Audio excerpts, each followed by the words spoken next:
Is it even possible? 1 Peter chapter 1, verses 13 through 22. Therefore, with minds that are alert and fully sober, set your hope on the grace to be brought to you when Jesus Christ is revealed at his coming. As obedient children, do not conform to the evil desires you had when you lived in ignorance, but just as he who called you is holy, so be holy in all you do. For it is written, Be holy, because I am holy. Since you call on a Father who judges each person's work impartially, live out your time as foreigners here in reverent fear. For you know that it was not with perishable things, such as silver or gold, that you were redeemed from the empty way of life handed down to you from your ancestors, but with the precious blood of Christ, a lamb without blemish or defect. He was chosen before the creation of the world, but was revealed in these last times for your sake. Through him you believe in God, who raised him from the dead and glorified him, and so your faith and hope are in God. Now that you have purified yourselves by obeying the truth, so that you have sincere love for each other, love one another deeply from the heart. 1 Peter chapter 1, verses 13 to 22. Now the topic of this discussion is be holy. And then the question is, how is that even possible? How is we as people even able to be holy? Number one,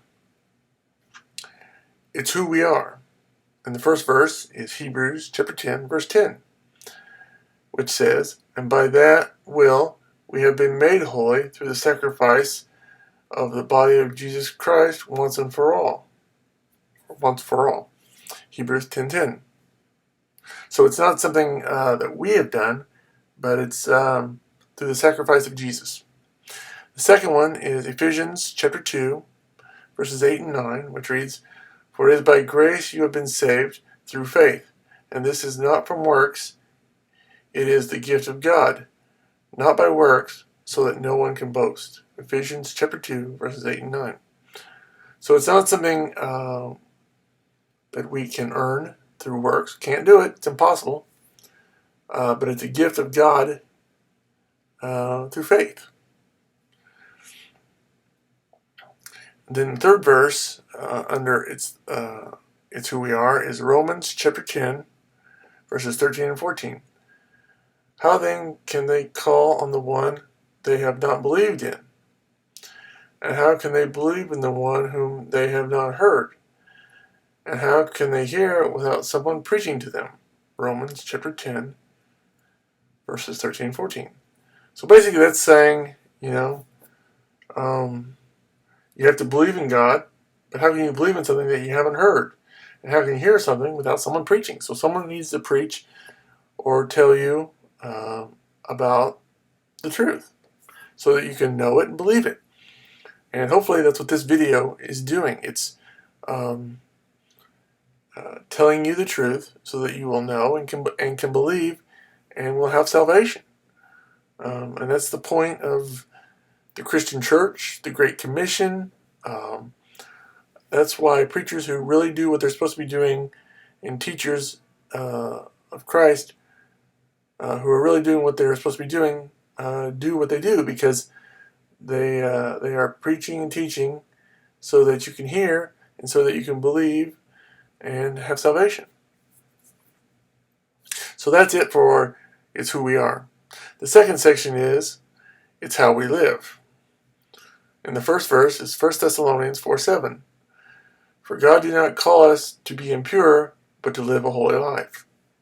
So after we have salvation, we also want to continue to have a good life. It says it did not call us to be impure, but to live a holy life. So we are to live a holy life. And the second verse is 2 Corinthians chapter 5, verses 9 through 10, which says, So we make it our goal to please Him, whether we are at home in the body or away from it. For we must all appear before the judgment seat of Christ, so that each of us may receive what is due us for the things done while in the body, whether good or bad. 2 Corinthians chapter 5, verses 9 through 10. So, God's going to reward us if we do good things. We can't earn salvation, but He will reward us. So, that is a good thing, and that's how you want to live your life. So, you want to first live your life and just do the best you can. That means reading your Bible, praying, and doing what you can to live the way Christ did and wants us to live. And Peter gives us 3 things to help us live in holiness. And that is, prepare your mind, imitate Christ, and love one another. So in other words, prepare your mind means reading your Bible and knowing it. That's a way to prepare your mind. Praying is another way to prepare your mind because you're in a right mindset when you talk to God. Imitate Christ means first reading about it in the Bible, what He did, how He did it, why He did it, and then doing your best to do the exact same thing every day of your life.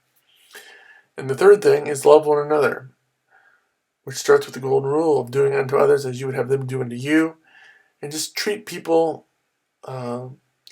the way you know that love entails. So love one another. Treat them in a loving and appropriate way. So that's how you be holy. And just an overview, it's not something you can earn. It's a gift from God. And it's through the sacrifice of Jesus Christ. And then once you become holy, again, not by your own acts, but through the gift of Jesus Christ, you need to try to live a good Christian life by following the example that Jesus set out in the Bible. And again, the best way to do that is prepare your mind, imitate Christ, and love one another. So until next time, I'm Randall M. Ruth saying thanks for watching. Have a good day. May God bless you.